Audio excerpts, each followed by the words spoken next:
Welcome to WhiskyCast, cask strength conversation featuring news and interviews from the world of whiskey. I'm Mark Gillespie, and this is episode number 1082 for November 10th, 2024. Coming up in a few minutes. They cover about 3% of the Earth's surface, and much larger areas in places like Scotland and Ireland. We're about 20% here, and arguably, we have a national drink, whiskey, but arguably if we had a national soil, it would be peat. Whether you like peaty whiskeys or not, peat is a very important part of whiskey's culture, as well as the environment. Mike Billett is a peatland scientist and author of the book Peat and Whisky, The Unbreakable Bond. He'll join us later on WhiskyCast In-Depth to talk about peatland's role in carbon capture and efforts to restore many of Scotland's damaged peat bogs. I'll also have the What I'm Tasting This Week department, Behind the Label, and much more. The news is next on this week's WhiskyCast. Gabriel Cardarella from Jewers here. The 2024 U.S. Open Championship may have ended, but you can still get your hands on the whiskey created to honor it. The new Jewers 19-Year-Old Champions Edition. Trust me, a whiskey you don't want to miss. More details coming up. Let's get started with the week's news. It's brought to you by the Dalmore. Donald Trump's election this week threw the whiskey industry into a tizzy. That's because, as president, he's pledged to impose a 10% tariff on all imported goods coming into the U.S., and that includes whiskey, which still has yet to recover lost sales from the tariff battle during the first Trump administration. Chris Swanger is the CEO of the Distilled Spirits Council of the United States. Our industry is anxious because at the end of March 2025, the EU has it on their schedule for tariffs on American whiskey could go up to 50%. And this is all related to the steel and aluminum trade dispute. So we have been working on these issues for quite a while, as you know. We recognize with the incoming Trump administration, his primary objectives are on these two fronts is to reduce the trade deficit and drive manufacturing back to the United States. Somehow in June of 2018, unfortunately, as then President Trump was leaning in on bringing more aluminum and steel manufacturing to the United States, our friends in the EU imposed a 25% tariff on American whiskey, which ultimately embroiled distilled spirits from both the U.S. and the EU. And thankfully, we have been able to navigate and get those tariffs suspended. So we are committed to working with President-elect Trump and the incoming transition team to do all we can because we believe with the incoming president, he's really all about American manufacturing and driving American exports, and that would include American whiskey. So certainly Discus is going to play a pivotal role in that regard, and we look forward to working with the new administration while at the same time recognizing and appreciating the leadership of the Biden administration that helped us get these tariffs suspended. Importers are already gearing up for the reimposition of tariffs on whiskeys entering the U.S. Raj Sabarwal of Glass Revolution Imports says they could probably absorb a 10% tariff with help from whiskey suppliers overseas, but a 25% tariff would likely be passed on to consumers in the form of higher prices. We'll keep you posted. In other news, MGP is one of the largest producers of American whiskeys, and the company is responding to lagging whiskey sales by cutting back on production. CEO David Bratcher told investors that MGP will scale down whiskey production next year. That follows a warning to investors last month that forecasts annual sales dropping by $50 million or so and a decrease in MGP's stock price by $1 a share. MGP will focus more on its own brands and less on bulk whiskey sales. The Irish Whiskey Awards were handed out Thursday night in a ceremony at Hinch Distillery in Northern Ireland. Dunville's Palo Cortado 21-year-old single malt was named the Irish Whiskey of the Year. Ecklandville Distillery took home 3 of the 4 single malt awards. Redbreast PX Iberian Series won Best Single Pot Still 11 years and younger, while Middleton Very Rare Barry Crockett Legacy won the award for single pot still whiskeys 12 years and older. We have a link to the complete list of award winners in the show notes for this episode at whiskycast.com. New whiskeys of note this week. Bruichladdich has released the latest expression in its Port Charlotte Cask Exploration Series. Port Charlotte SYC-01 is a 2013 distillate that spent its first 5 years in ex-bourbon barrels before being filled into Syrah wine casks for 4 years. The whiskey then spent a final period of maturation in refilled bourbon barrels. Look for it at a recommended retail price of $120 a bottle. The Macallan has released the third whiskey in its A Night on Earth series. A Night on Earth Jerez de la Frontera celebrates the festive season, as well as the Macallan's 200th anniversary. It's available through the distillery's website for $139.99 a bottle. Suntory Global Spirits is releasing a one-time-only 16-year-old edition of Old Grandad Bourbon. It's bottled at 50% ABV and will retail for around $195 a bottle. Meanwhile, Suntory is releasing 2 special editions in Japan to celebrate the upcoming Year of the Snake, the Suntory Royal Limited Edition 2025 and the Suntory Old Whiskey Limited Edition 2025. That one is priced at $199.99 a bottle through Decanta. Campari has released the second edition in Glen Grant's Greenhouse Collection. The Glen Grant 25-year-old will become part of the distillery's permanent range and is priced at $1,000 a bottle. A 30-year-old Glen Grant is expected in early 2025. Barrel Craft Spirits is releasing what may be its oldest whiskey yet, a 33-year-old whiskey finished in French oak and Oloroso sherry barrels. It'll go on sale Wednesday at the Barrel facility in Louisville and through the Barrel website for $199.99 a bottle. Barrel is also releasing its annual New Year's whiskey with 18 different whiskeys in the blend from Kentucky, Indiana, Tennessee, Wyoming, New York, Texas, Ohio, and Maryland. The whiskeys range from 5 to 12 years old. It'll carry a recommended retail price of $90 a bottle. Colorado's Stranahan's Distillery is raising the age statement of its Mountain Angel single malt from 10 years to 12, making it one of the oldest American single malts ever bottled. It's finished in port wine casks and will sell for around $100 a bottle. The distillery is also getting ready for this year's annual release of Snowflake on the first Saturday of December. Italy's Puni Distillery is releasing the latest edition in its Ora series. Ora 4 spent 7 years in ex-Pinot Grigio wine casks. 1,300 bottles are available at the distillery and through its online shop. There's no word on pricing. Templeton Rye has unveiled a new flagship whiskey. It's a 4-year-old sourced straight whiskey from MGP that's bottled at Templeton's own distillery in Iowa. It'll carry a recommended retail price of $30 a bottle. And finally, Bonham's latest whiskey auction in Paris turned out to be a little lighter than expected. That's because 20 bottles of whiskey were withdrawn from the auction because of authenticity concerns. Whiskey Advocate's Johnny McCormick reports many of the bottles had Italian import labels and tax strips, and that while not all of the 20 bottles were suspicious, Clement Galliard of Bonham's decided to pull all of the bottles from the same cellar as a precaution. You can keep up with the latest whiskey news all week long at whiskycast.com and in the WhiskyCast community app. The news is brought to you by the Dalmore.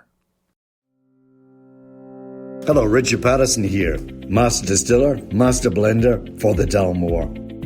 You know, whenever the team and I are in the world sharing our exceptional single malt, we like to keep in touch with Mark Gillespie and the latest news from WhiskyCast.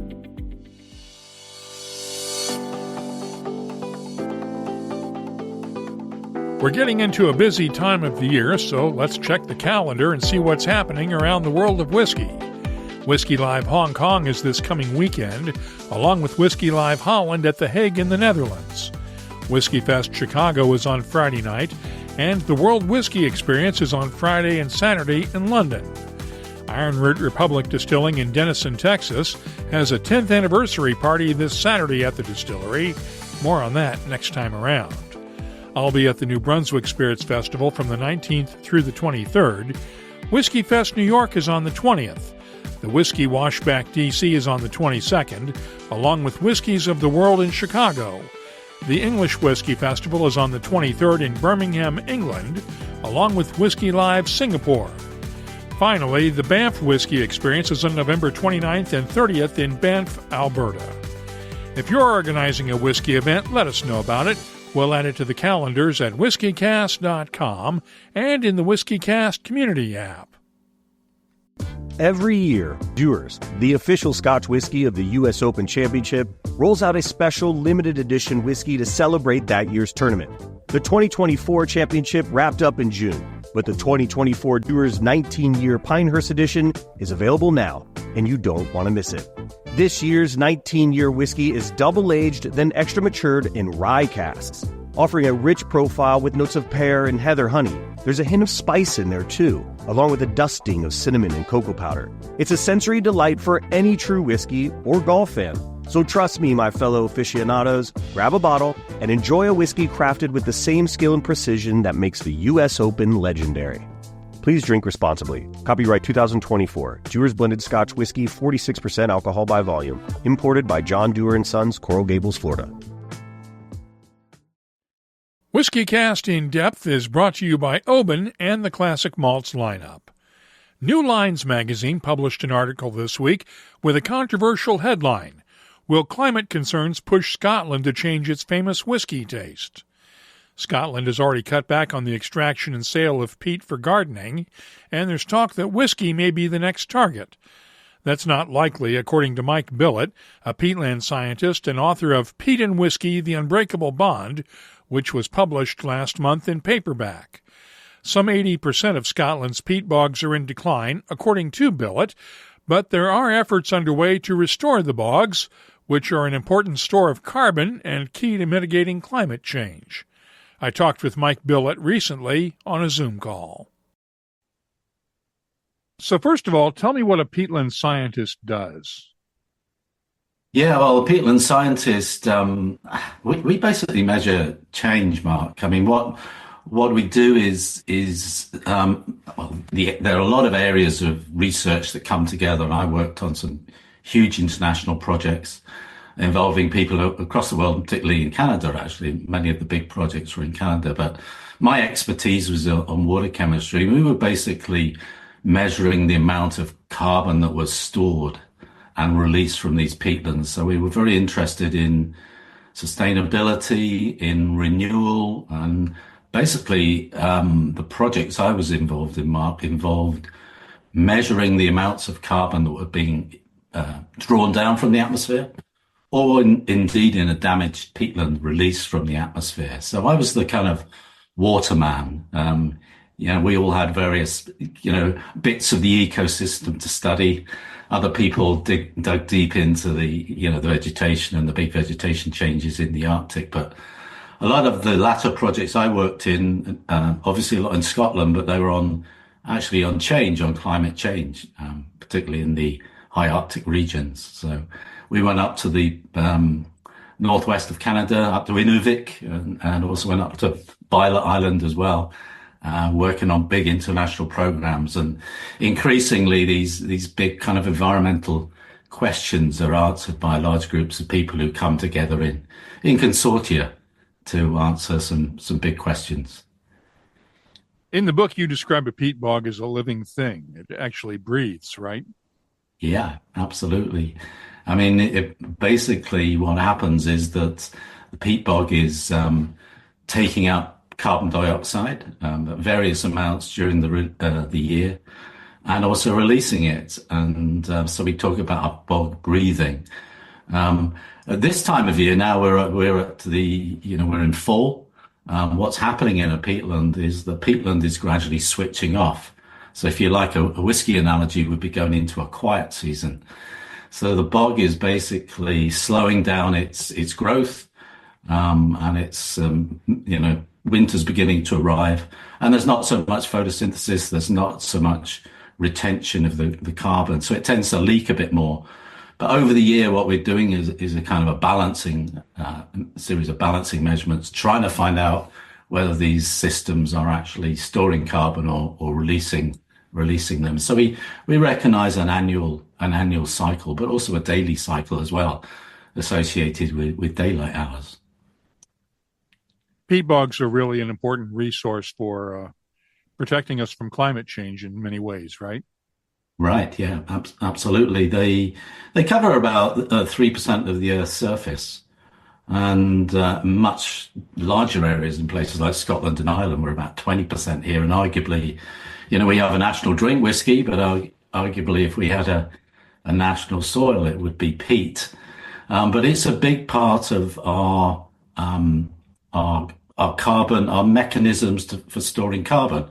And if we were to release all the carbon that's stored up in bogs, we would release something like 140 years of our greenhouse gas emissions just by destroying the bogs. So one of the big things in Scotland is to restore peatlands, because many of them are damaged, and to restore them to a healthy state. So about 80% of our bogs are damaged in some way. And it's not by peat cutting necessarily. Climate change damages bogs. All sorts of forest, fires damage bogs, like they do in the Alaskan area or up in the Yukon. So they are extremely important. They're one of the tools in the box. Let's put it that way, Mark, for restoring or retaining carbon, but also trying to lessen the release or the rises in carbon dioxide in the atmosphere. Perhaps we should explain just what a peat bog really is. It's not just a big muddy patch of soil, right?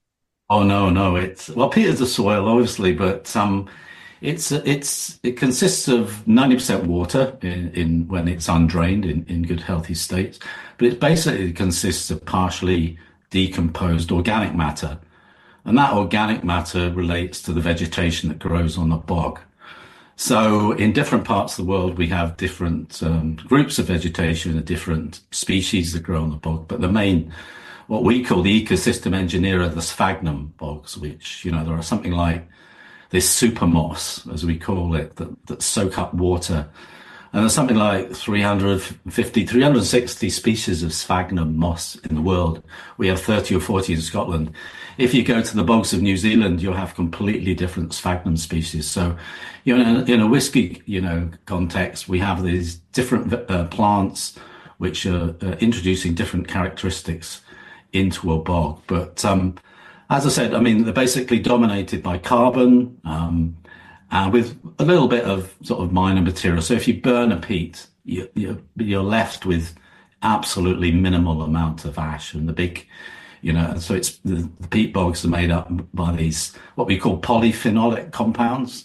They're these huge carbon molecules, maybe up to 1 million carbon atoms, which basically are the breakdown products of these plants. And of course, we don't smell it or we don't taste it in its natural self state. What we do in terms of combustion, say in a kiln, is to introduce fire energy, and we smash apart these big carbon atoms and create the small phenols, which are volatile, and then we can smell and taste.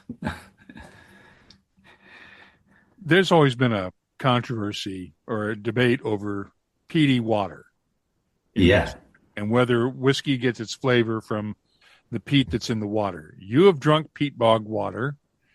And I have.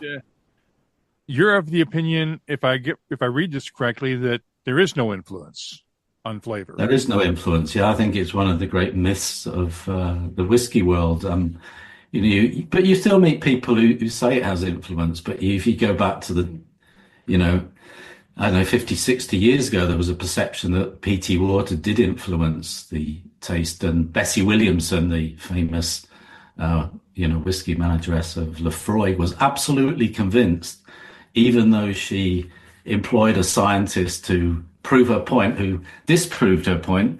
But, but there's still a legacy, if you like, of that opinion. Peaty water is generally soft, but it contains these large molecules which are odor inactive, and you can't volatilize them until you actually burnt them. But you're right, I've tasted peat water across the various peat bogs I've worked in, and I'm here to tell the tale. And What does it taste like?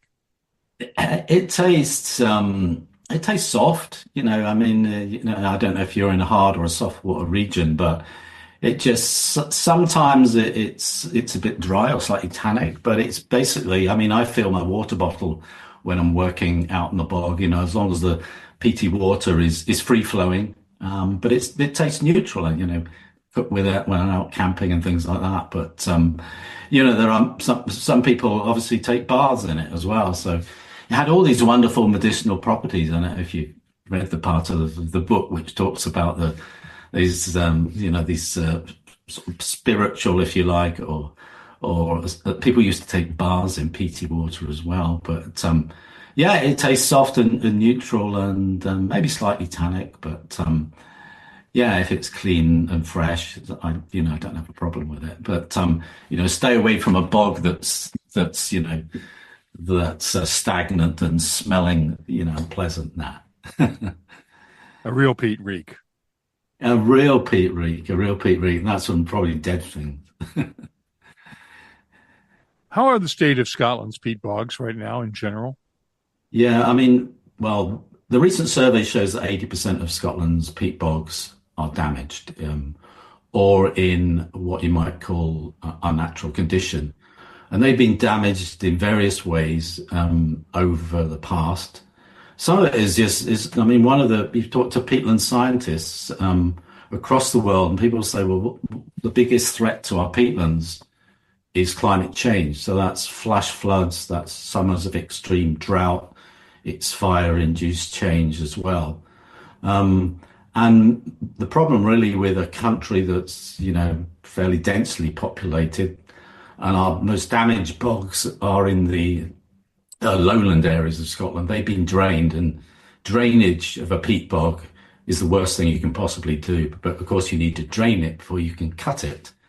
And that will take a lot of the water out, and then you can get machines on it and start to cut it, or cut it by hand. So, there's a huge amount of interest in peatland restoration, and we are making fairly major strides to restore our bogs. But there are lots of things that damage bogs, and I would say peat extraction is one of the smallest impacts. In the past, it was a much bigger mark, but the big extraction industries are basically horticulture. That's a huge. This is shredding peat. I don't know if you see those, machine shredded peats that would use in parts of Canada, for example.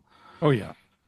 Yeah. But yeah, our bogs are not in a good state, but the amount of money that's going in from government, but also from private individuals, estate owners, landowners, who now fully appreciate, the value that they can get from the land by restoring the bogs.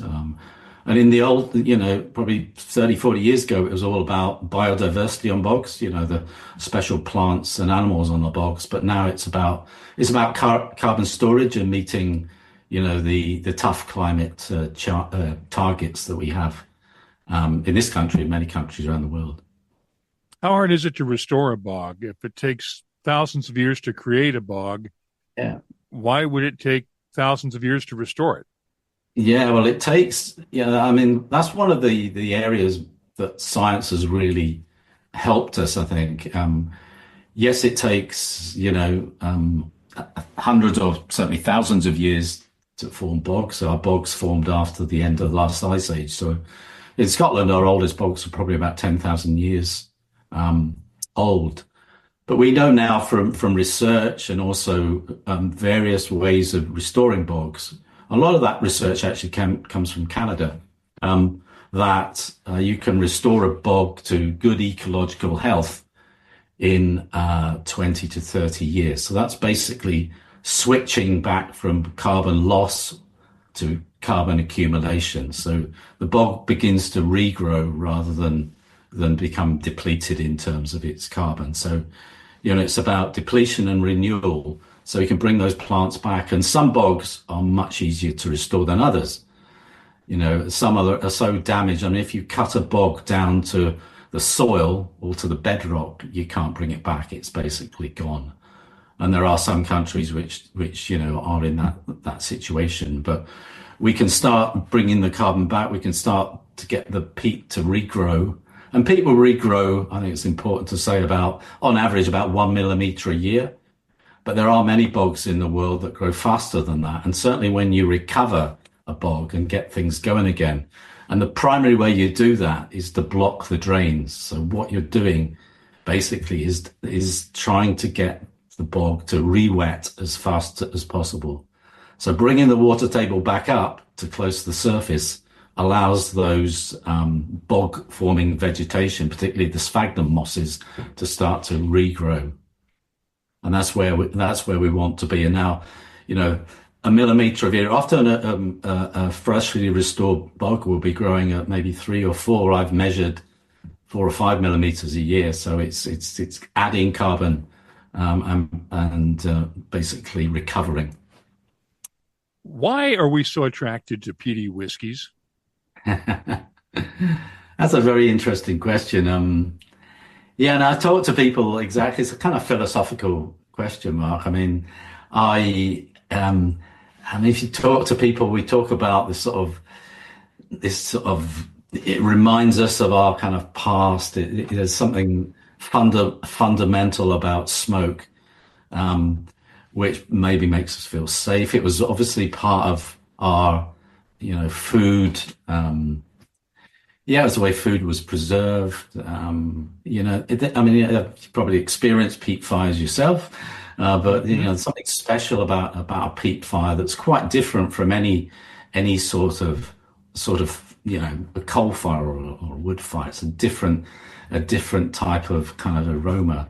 But I mean, I just I've worked a lot on peatland restoration, but I have to say I do love a peat fire. Why do we get different flavors of peat from different regions of Scotland and the way it affects the whiskey? Yeah, I mean, I think I talk about it quite a lot in the book, and I think there are differences in the vegetation that we have from region to region. But personally, I think the differences have been overplayed. I think there's a lot of marketing associated with an Islay whiskey or a Highland whiskey or an Orkney whiskey. Now, Scotland's a very small country, right? If you go to Islay, for example, there are many different types of peat bog on Islay. There are sort of peat bogs at 300, 350 meters. It's coastal peat bogs.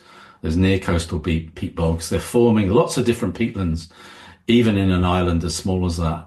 But if you go to the East Coast, if you go to Orkney, for example, there's no doubt that the vegetation is different.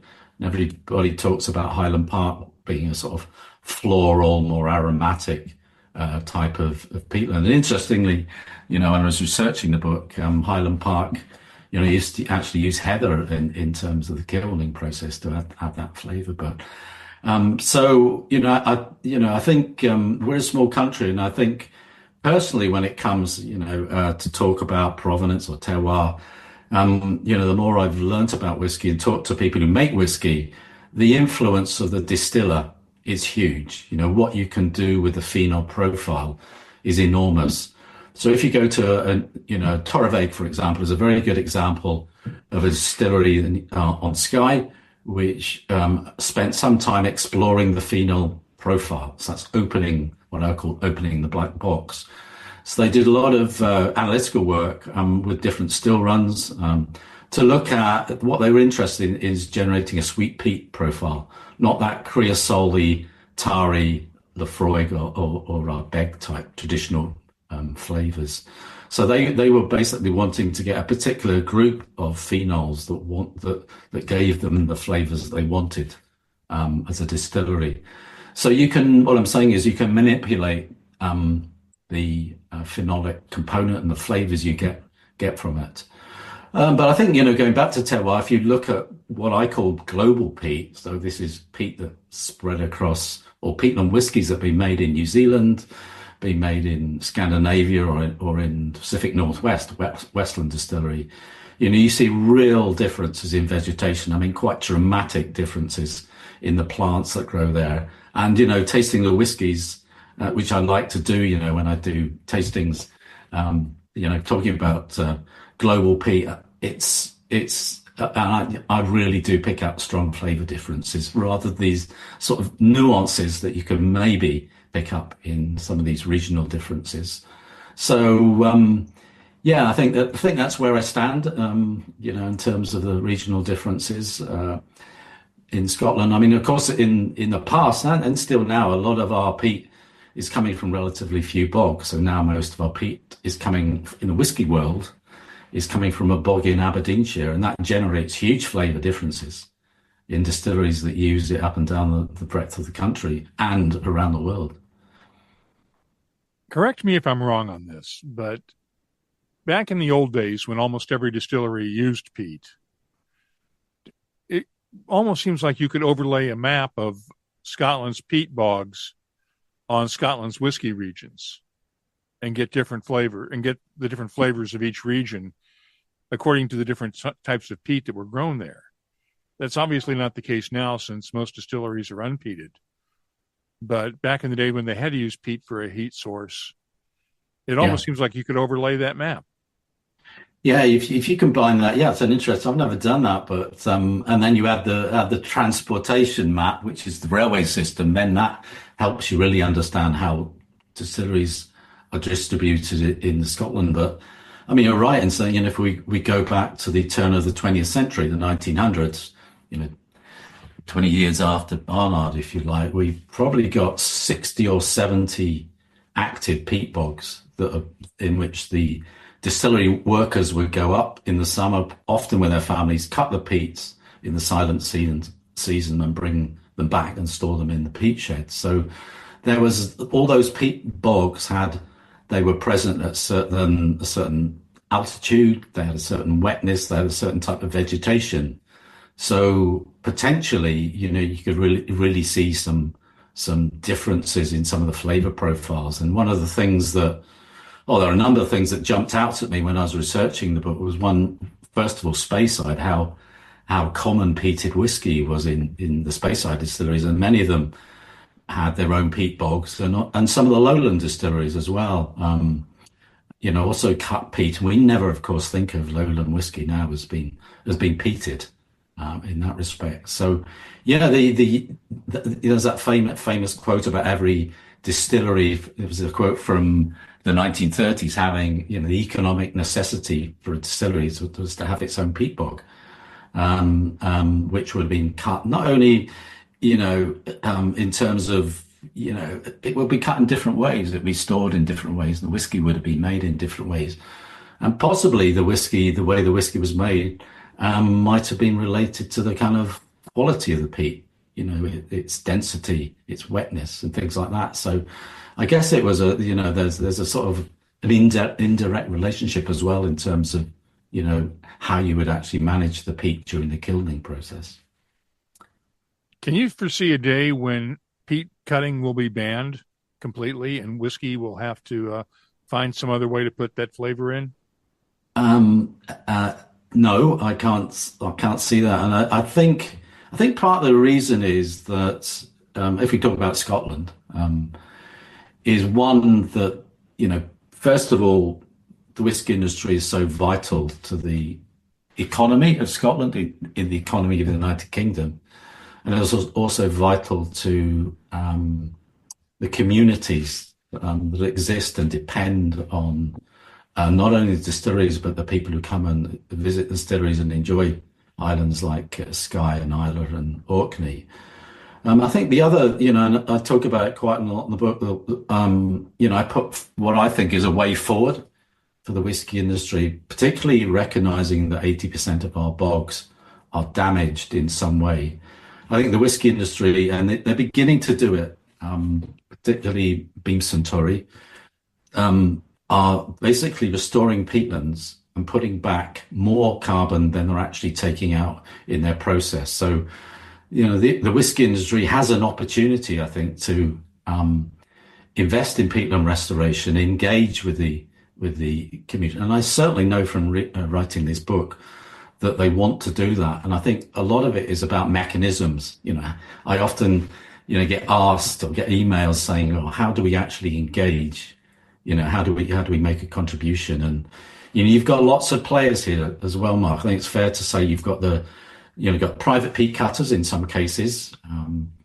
You've got the maltings who are obviously buying the peat and using it, and then you've got the distilleries that are buying the malted or peated barley. So I think it's absolutely vital that these three parts get joined up to find a collective approach to restoration. But we all know that peated whiskey is part of the DNA of Scotch whiskey, and I don't foresee a day. What I'm saying is that I'm absolutely sure a solution can be met, which would see a positive restoration program and in Scotland, which would help the nation reaching its carbon targets.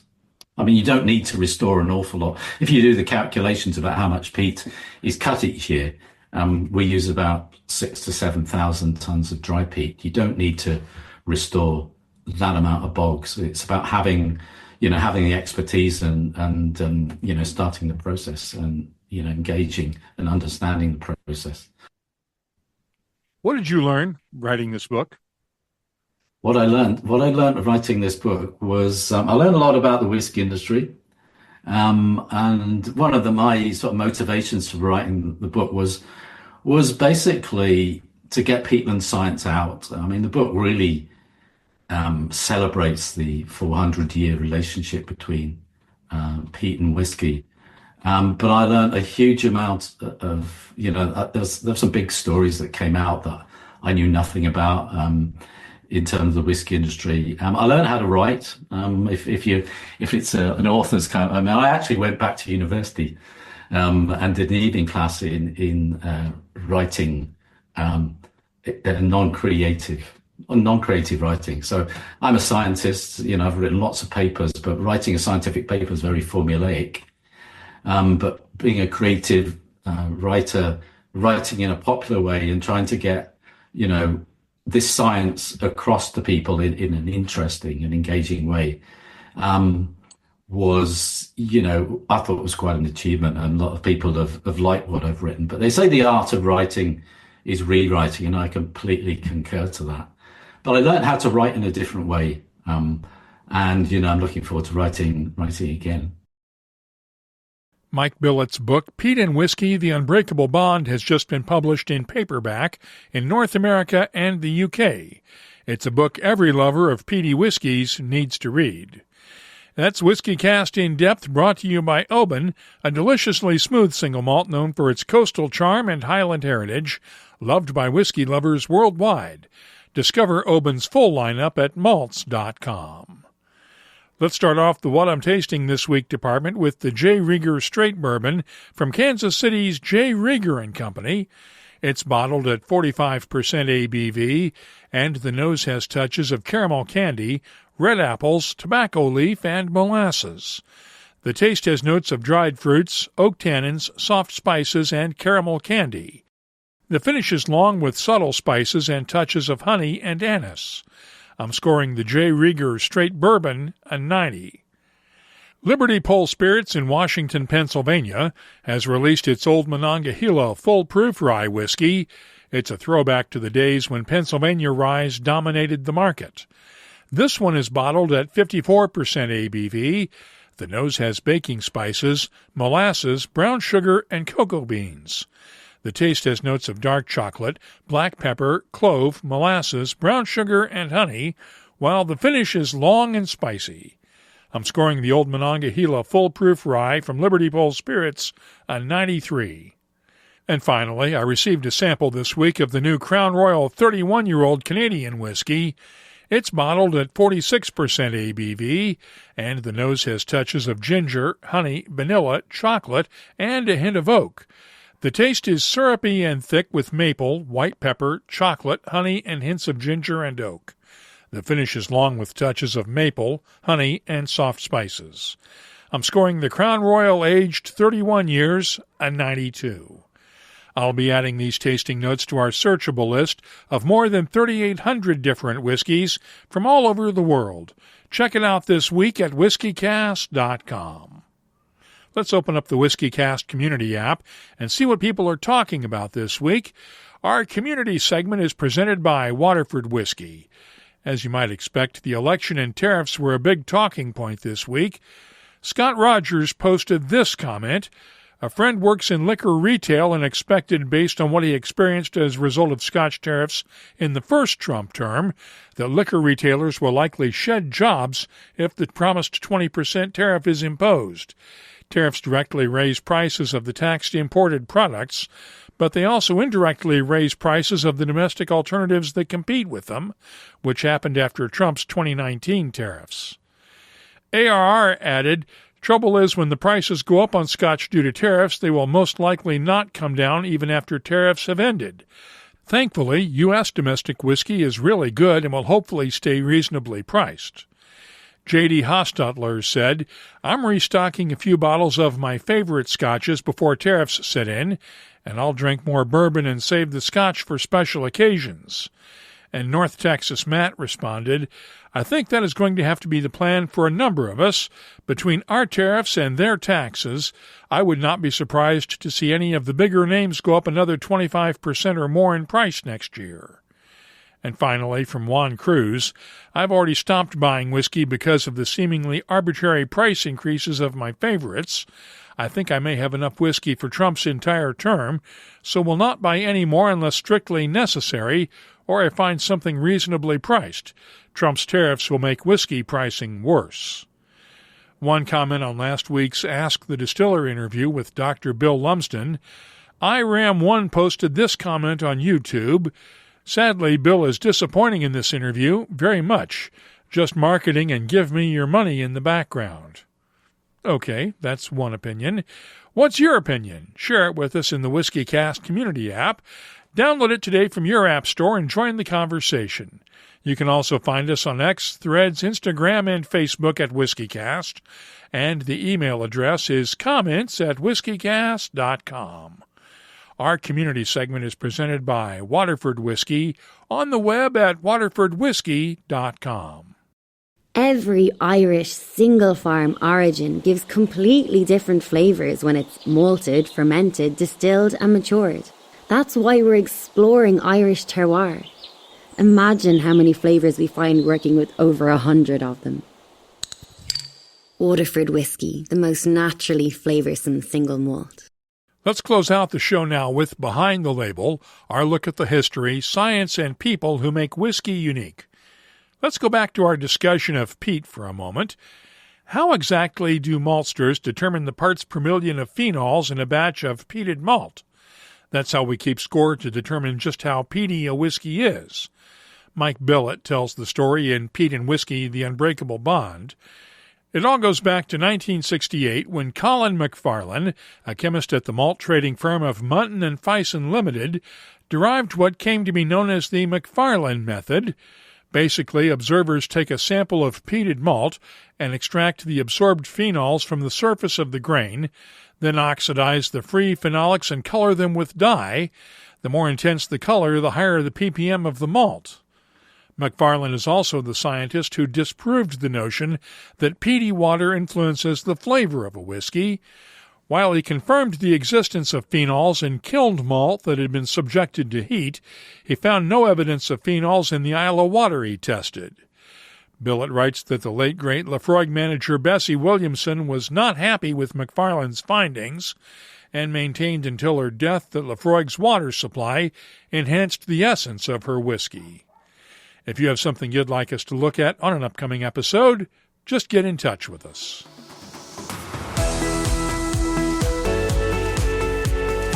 That's all for this episode of WhiskyCast. You'll find links for the stories in this episode in our show notes at whiskycast.com.